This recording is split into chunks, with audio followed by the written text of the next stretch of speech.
श्री शिवाय नमस्तोभ्यम। श्री शिवाय नमस्तोभ्यम। श्री शिवाय नमस्तोभ्यम। ओम श्री गणेशाय नमः।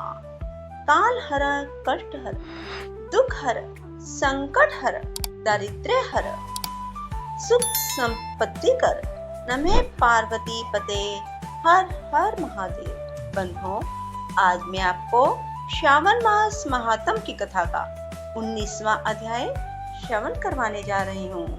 बंधुओं, आप सभी जानते हैं, जो कोई भी श्रद्धा भक्ति के साथ सावन मास महात्म की कथा का श्रवण करते हैं, भगवान शिव उनके सभी मनोरथ पूर्ण करते हैं। भगवान शंकर जी ने कहा, हे सनत कुमार, सावन महीने के दोनों पक्षों की एकादशी तिथि के दिन जो क्रिया करनी होती है, अब मैं उसके संबंध में बताऊंगा, उसे ध्यान पूर्वक सुनो। हे महामुने, इस व्रत के संबंध में मैंने आज तक किसी को नहीं बताया। यह व्रत गुप्त योग्य, अति उत्तम, पुण्यदायक, पाप के ताप को हरने वाला है।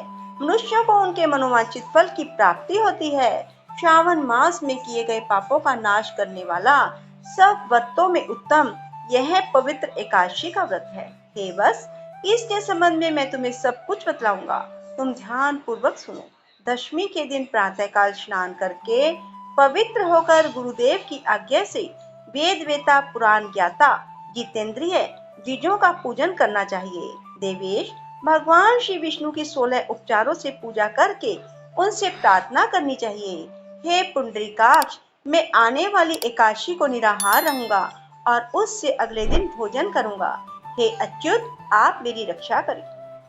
हे विप्र, उस दिन गुरुदेव और अग्नि के समीप नियम से भूमि पर सोना चाहिए। काम और क्रोध त्याग कर एकादशी के दिन प्रातःकाल भगवान केशव में चित्त लगाकर अन्य कार्य करते हुए श्रीधर श्रीधर का जाप करते रहना चाहिए। हे विप्र, 3 दिन तक ना तो किसी पखंडी को देखे, ना ही उससे बातचीत करे। हे वत्स, केवल इतना करने से ही यह व्रत मोक्षदाता हो जाता है।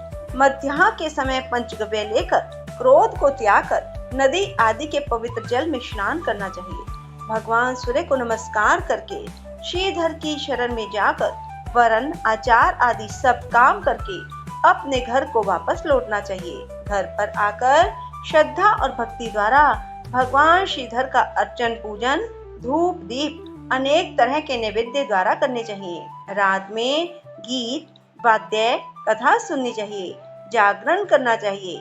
पहले कलश स्थापन करके पंचरत्न और सोने के कलश में रखकर श्वेत चंदन से पूजन करना चाहिए और फिर कलश को 2 श्वेत वस्त्रों से ढक देना चाहिए। देव देवेश की प्रतिमा शंख चक्र गदा युक्त करके उनकी सविधि पूजा करके द्वादशी के दिन प्रातःकाल आह्निक करके श्रीधर का नाम का जाप करना चाहिए। शंख चक्र गदा पद्मधारी भगवान देव देवेश की पूजा करके ब्राह्मण को सोने की दक्षिणा सहित कलश देना चाहिए। यह घड़ा दान सहित ब्राह्मण को देते समय इस प्रकार कहना चाहिए, भगवान श्रीधर जी, आप प्रसन्न होकर मुझे उत्तम लक्ष्मी दीजिए। यूं कहकर जगत गुरु श्रीधर का अर्चन करके श्रेष्ठ द्विजों को भोजन करवाकर अपनी शक्ति के अनुसार दक्षिणा देनी चाहिए। अपने नौकर चाकरों को भोजन करवाकर गाय को चारा डालना चाहिए। स्वयं अपने सगे संबंधियों, घर के सदस्यों, इष्ट मित्रों के साथ भोजन करना चाहिए। हे बस, यह मैंने तुम्हें शुक्ल पक्ष एकादशी तिथि का व्रत विधान बताया है। इसी तरह कृष्ण पक्ष की एकादशी के दिन भी करें। शुक्ल पक्ष और कृष्ण पक्ष की तिथि के दोनों व्रतों का विधान समान है, केवल इनमें नाम का ही भेद है। कृष्ण पक्ष में भगवान से प्रार्थना करें, भगवान जनार्दन प्रसन्न हो, मुझे उत्तम लक्ष्मी दें। शुक्ल पक्ष में श्रीधर और कृष्ण पक्ष में भगवान जनार्दन कहे गए हैं। यह मैंने दोनों ही व्रतों का विधान तुमसे कहा है। हे तात, इस व्रत के तुल्य ना कोई व्रत हुआ है, ना है और ना भविष्य में होगा। मनुष्य को इसे गुप्त रखना चाहिए और किसी दुष्ट प्रकृति वाले से ना कहना चाहिए। भगवान शंकर जी ने श्री सनत कुमार जी से कहा, द्वादशी के दिन भगवान विष्णु के निमित्त पवित्रारोपण के संबंध में तुम्हें बतलाऊंगा। देवी पवित्रारोपण में मैं तुमको विधान के संबंध में बतला चुका हूँ। अब श्री विष्णु पवित्रारोपण में विशेष विधि बतलाऊंगा। तुम इसे ध्यानपूर्वक सुनो। हे तात, इसका अधिकारी कौन है यह जान लेना आवश्यक है। ब्राह्मण, क्षत्रिय, वैश्य, स्त्री, शूद्र और सर्वधर्म स्थित जनों को भक्ति द्वारा पवित्रारोपण करना चाहिए। स्त्रियों और शूद्रों को केवल नाम मंत्र द्वारा श्री हरि का पूजन करना चाहिए। सतयुग में मणि का, त्रेता में सोने का, द्वापर में रेशमी और कलयुग में सूत द्वारा पवित्रा का निर्माण करना चाहिए। सन्यासी को मानसिक पवित्रारोपण करना चाहिए। पवित्रों को बांस के पात्र में रखें और कपड़े से ढककर भगवान श्रीधर के सन्मुख रखकर कहें, हे प्रभु, अपने क्रिया लोप अर्थ पवित्रा को ढका है। हे देव, मेरे काम में विघ्न ना हो। हे नाथ, आप मुझ पर दया करें। हे देव, आप सब तरह से मेरी गति हैं। हे जगतपते, आपको मैं इस पवित्रा द्वारा प्रसन्न करता हूँ।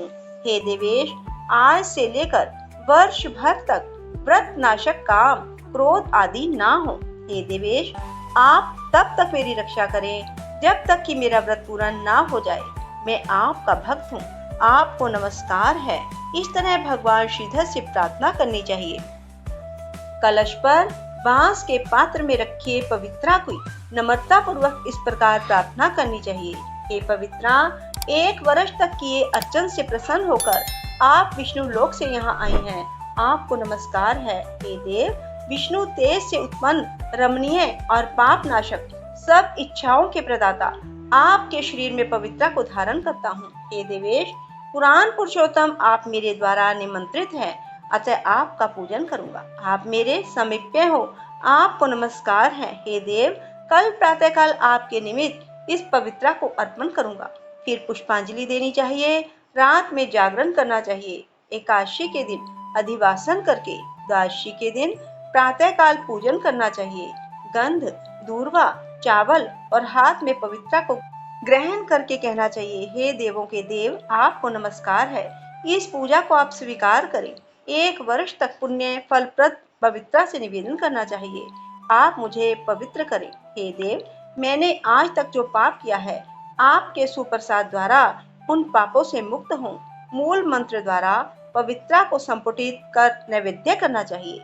निरंजन और प्रार्थना करनी चाहिए। मूल मंत्र से अग्नि में घृत पायस द्वारा हवन करना चाहिए। इसी मंत्र द्वारा पवित्रा का विसर्जन करके कहना चाहिए, हे पवित्रे, 1 वर्ष किए मेरे पूजन को सविधि परिपूर्ण करें। हे पवित्रे, विसर्जित हो विष्णु लोक को जाएं। यूं कहकर ब्राह्मण को दे देना चाहिए या जल में डाल देना चाहिए। हे वत्स, मैंने तुमसे भगवान विष्णु के पवित्रारोपण की विधि कही है। बस जो कोई हरि का यह पवित्रारोपण करता है, वह इस संसार में आनंद भोगकर अंत में वैकुंठ को जाता है। बोलो शिव शंकर भोलेनाथ की जय। हर हर महादेव, हर हर महादेव, हर हर महादेव। बंधुओं, यदि आपको हमारी वीडियो पसंद आए तो इसे लाइक करने के साथ साथ शेयर अवश्य करें और कमेंट बॉक्स में हर हर महादेव जरूर लिखें। राधे राधे, जय श्री कृष्णा, धन्यवाद।